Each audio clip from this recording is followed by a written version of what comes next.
बांग्लादेश में लगातार हिंसक प्रदर्शन हो रहा है। आखिर क्या वजह है इसकी, आइए आपको बता देते हैं। बांग्लादेश 1971 में आजाद हुआ और इसी साल से वहां पर 80% कोटा सिस्टम लागू हो गया था।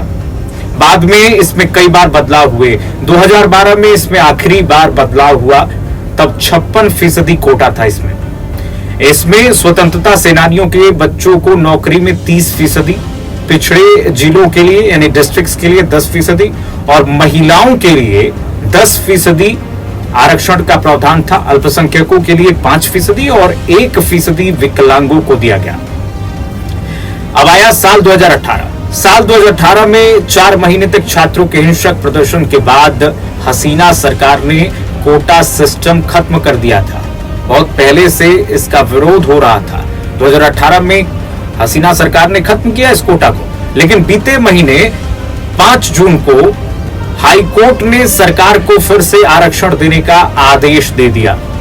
कोर्ट ने कहा कि 2018 से पहले जैसे आरक्षण मिलता था उसे फिर से इसी तरह लागू किया जाए। और इसके बाद तो मानिए कि पूरे बांग्लादेश में हिंसक विरोध प्रदर्शन शुरू हो गया। सरकार ने इसे सख्ती से कुचलने का प्रयास भी किया। रजाकार कहा गया वो लोग जो विरोध कर रहे थे उनको सरकार की तरफ से, और उसके बाद तो ये विरोध प्रदर्शन और तेज होता चला गया। इसके बाद बांग्लादेश के सुप्रीम कोर्ट ने सरकारी नौकरियों में 56% आरक्षण देने के ढाका हाई कोर्ट के फैसले को पलट दिया बिल्कुल। और जब पलट दिया उसके बाद और विरोध तेज हो गया।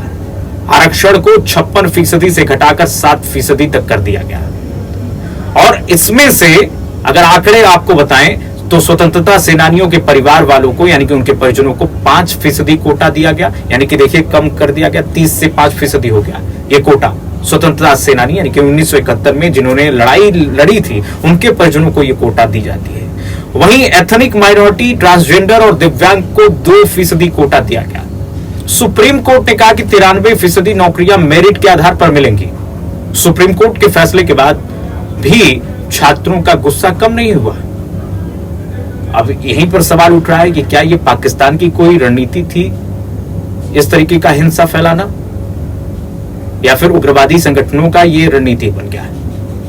और उसके बाद देखिए शेख हसीना के पद छोड़ने की मांग करने लगे ये सब प्रदर्शनकारी, और आखिरकार शेख हसीना को देश छोड़ना पड़ गया। और यही है विवाद का जड़। इसी को लेकर के तमाम सवाल है। आपकी क्या राय है, आप भी बताइए।